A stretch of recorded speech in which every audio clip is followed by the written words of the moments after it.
Nanosuit soldier Lawrence Prophet Barnes has gone through a pretty significant transformation over the years, much to the awe and horror of those he's encountered on the way. Experiments in recombinant DNA and Ceph technology have left the rogue operative more alien than man, instilling fear and distrust in those that were once happy to serve with him. Is it even human? Have we been sacrificing good people for that mutation? Crysis is no stranger to the sort of adversity change can bring, having experienced it firsthand with its sequel's console release. In spite of an otherwise strong effort, modest graphical performance coupled with its linear corridor-like levels made it clear that the game had charted a course far beyond the sandy shores of Lingshan, leaving some to wonder if the series had lost sight of its PC heritage. So what's your plan? Not so for Crysis 3, which makes it apparent from the get-go that the series' technical ambition has returned along with its grand scale. As much of a visual showpiece as a restoration of the series' ideological roots, it represents an impressive return to form for the series, once synonymous with high-end PC gaming. The desecration of New York is a sight to behold from afar and even better on foot. Environments sprawl into the distance, drawing a stark contrast to the previous game's confined spaces. Apart from the occasional scene transition, the game rarely plays to a script, instead allowing players to scour every inch of its digital real estate to find stray weapon caches, alternate paths, data logs, and the occasional side mission tucked away in some far corner. The whole experience feels much freer as a result, with a grander sense of impetus and agency. More importantly, the predatory sensation that made the first game such a thrill is also back. This train is full of highly explosive material. Yep. Every map feels like a slaughter pen filled with Cell and Ceph soldiers ripe for the plucking, and you, with optic camouflage and compound bow in hand, are the proverbial hunter skulking silently in the shadows.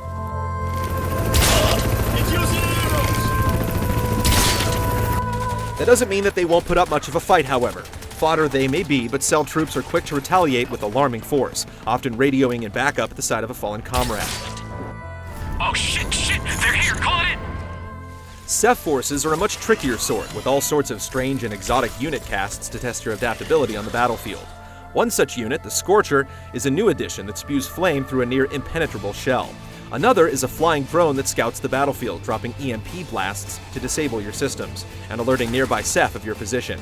Nanosuit or not, hubris is quickly punished out on the front lines, reinforcing the notion that tactics prevail over raw brute force. The return to an open space presents a prime opportunity to let the capabilities of your suit shine once again, inheriting most of the same specs from Crysis 2. Though we're still a bit nostalgic about the granular ability micromanagement that made the suit's first design a delight, it's at least apparent that this third fit brings a much less encumbering experience overall, achieved mainly by reintegrating the former speed modes like sprint as standard functions. Armor and stealth modes, meanwhile, remain your primary on-use abilities, lapping up the same shared energy resource as they're activated in battle. You might experience an intermittent case of button confusion with all of the gizmos and doodads running under the hood, but it's all underlined with a sensational feeling of precision and control over your actions.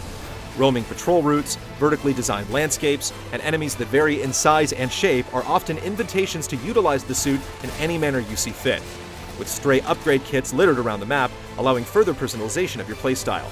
Implementing the visor into your game plan only adds to the fun, allowing you to scout out enemy positions, jimmy your way into doors, or even hack a turret positioned conveniently next to an enemy platoon. Even guns get into the spirit of customization too, with real-time weapon modification providing plenty of unique opportunities for tactics on the go.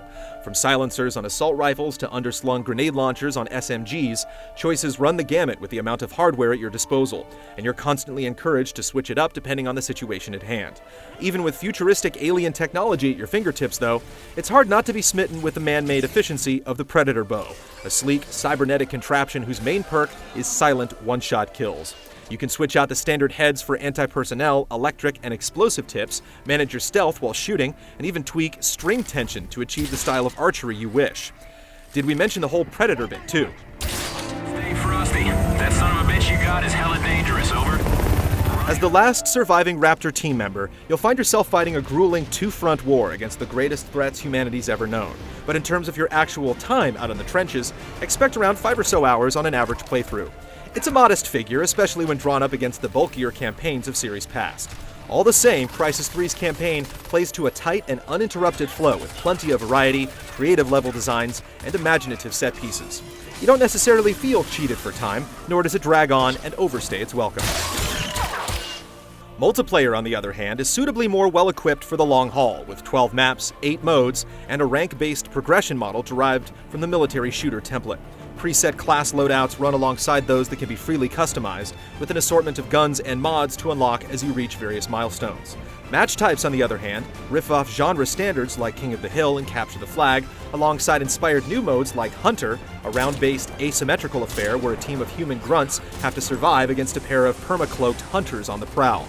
While other gimmicks like the social media-focused My Crysis and New York news feed aren't quite worth the attention, there's plenty here to hold you. Being able to finally commandeer the hulking Pinger vehicle in battle is a nice bonus too.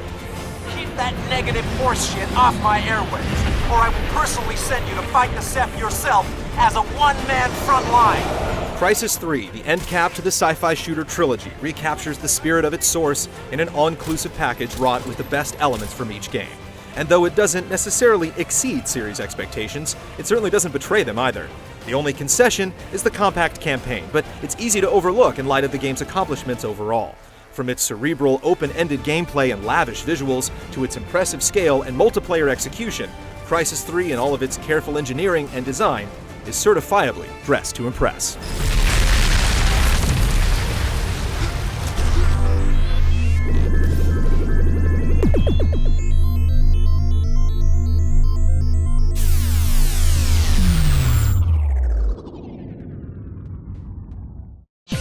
See this and other GT shows and game reviews on the GT Originals iOS app, available now on the App Store.